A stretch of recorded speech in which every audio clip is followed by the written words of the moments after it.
I have always done my level best to stay out of social media drama. If two content creators are going back and forth with one another, I stay the fuck out of it. I never did a video about the womb lands thing, and I never did a video about this guy arguing with that guy or about this woman arguing with this woman.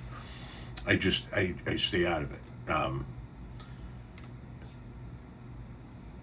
For an example, I have a mutual who was doxxed and lost his job, and then another mutual of mine used that content creator's real name in a few videos, knowing he had just been doxxed and had just lost his job, and I thought it was a very classless move. So instead of saying something to the person, instead of making a video about it, I just unfollowed him.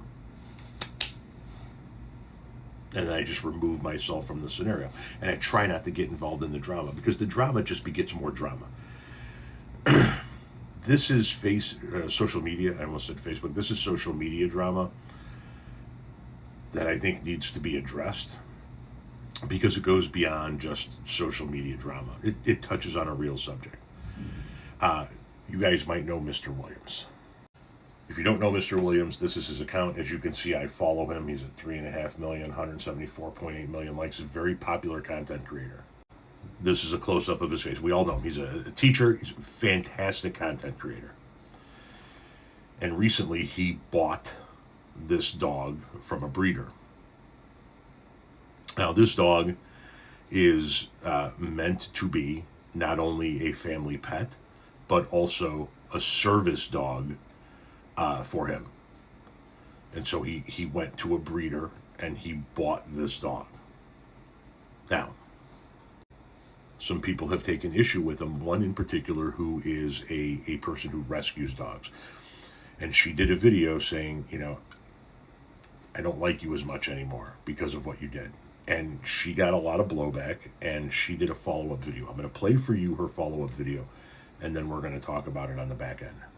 This app can be exhausting. I did a video recently where I shared my thought process about seeing a big influencer that I really admire purchase a dog, and how my initial thought was, oh, I don't like you as much anymore. And then my next thought was, I want to make a snarky remark. But I shared with all of you that I'm trying not to do that. 98% of you understood what I was saying, but that 2%, yeah, you guys were very vocal. This is what I was trying to say, that I'm not the dog police. I literally said that. Please go back and watch the first video, those of you who missed my point. I'm not the dog police, and it isn't my business what someone decides to do. All I can do is stay true to what feels right to me. I've been on the front lines of rescue for a decade, walking the walk every single day. We had an adoption event earlier. Someone surrendered a dog, put it right in my arms, and walked out. And then as soon as I got home, there was a mama dog and 6 puppies. It never ends.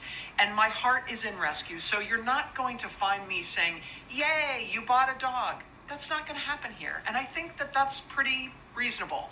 What I am trying to do is to recognize, this is why I was sharing my thought process, that I can't influence everyone. There will always be people who choose to buy a dog. And at the end of the day, that's their choice. And all that I can do for my own peace is just to keep doing the work that feels so important to me. I'm going to keep focusing on the dogs, and I'm going to continue to share my thought processes, because that's what I do here. That's who I am. I share with you guys. And you know what? It's not a straight line, this journey that I'm on. I go forward, I go back. I have good days, bad days. I'm learning, I'm growing, I'm changing. I struggle. I share all of it. All right? And I'm sorry that sometimes nuance gets lost on this app.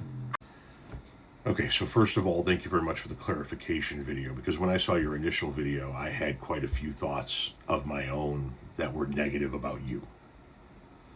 And I do appreciate the clarification video, because it allows people to see another side of what they initially saw from you. I'm going to tell you my story. And before we get into my story, just to show you that I'm not pissed at you, I went ahead and donated $100 to your rescue this morning, because I appreciate the work that you're doing. Because those dogs that need to be rescued need to be rescued. So I wanted to make sure that you understood that I'm not coming at this from me just bitching about what you had to say. Okay. Now let me just share my story. Okay. We have a yellow lab and 5 cats. All of our cats were from accidental litters. We never went to a breeder. We did go to the breeder for our yellow lab. Prior to going to the breeder for our yellow lab, we had rescue dogs. We had a German Shepherd mix named Moose that was fantastic, and we had a Great Dane Mastiff mix back in the day, and then we had a couple of other rescues here, there, in between. And the last 2 dogs that we had before we got our yellow lab were another couple of Great Dane Mastiff mixes. They were brothers. There was a brown one with a black face, tan with black face, and a brindle one. And after like a year or 2 of living in the house, I think it was about that long, they got really violent. They snapped at my son, and he was 1 or 2 at the time, maybe 3. But had I not grabbed the dog's collar, he probably would have taken my son's face off. They snapped at my wife. Took them to a number of different people to try and find out what we could do to prevent this from happening any further. And nobody would touch the dogs. They said that they were a bonded pair from the same litter. And in their world, they were the hierarchy. That we would never be able to fix it. I went as far as to contact and speak with a gentleman in Biloxi, Mississippi. And I'm in the Chicagoland area, just to let you know how far away I was looking. Biloxi, Mississippi, who works with military and police dogs, and he said, there's nothing you can do with them. You got to put them down. It was after that experience, and having years worth of rescue dogs that we had ourselves, that we felt for the best interest of our family and the best interest of our son, who was very, very young.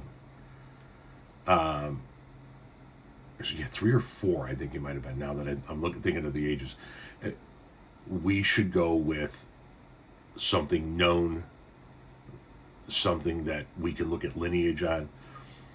And we found a small breeder in central Indiana, and we bought our dog. I'm going to tell you, as much as I miss Moose, who was one of my favorite, if not my best friend, out of all of the dogs that we had, Clyde, our yellow lab, is the best dog we've ever had. He's the hands down the best dog we have ever had. And when I think of Mr. Williams' situation where he needs a dog to be a service dog,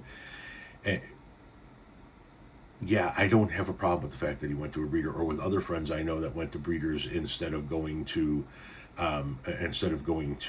get a rescue dog, because sometimes the rescue organizations are not willing to place dogs in certain areas. You have too many animals already. You live in an apartment. You're single and you work during the day. The dog would be alone. I look at Mr. Williams and I think he's a dog person. He gave a dog a home. Did he buy the dog? Did he rescue the dog? At the end of the day, he gave the dog a home. And that's really all that matters. That dog has a home. That dog is loved. That's a dog that's not going to wind up in one of the rescues. So yeah, I had some gnarly thoughts about you when I saw your first video. I saw this follow-up video, and I'm very appreciative for it. And thank you very much for the work that you're doing. Not everybody that buys a dog from a breeder is a bad person, or did it for bad reasons, or did it in the spur of the moment, and in a year from now are going to realize this is too much and give up the dog. So that's my 2 cents on the situation. Thank you for the work you're doing. Please take the donation and buy at least one dog in your rescue, a little stuffed animal from me, please.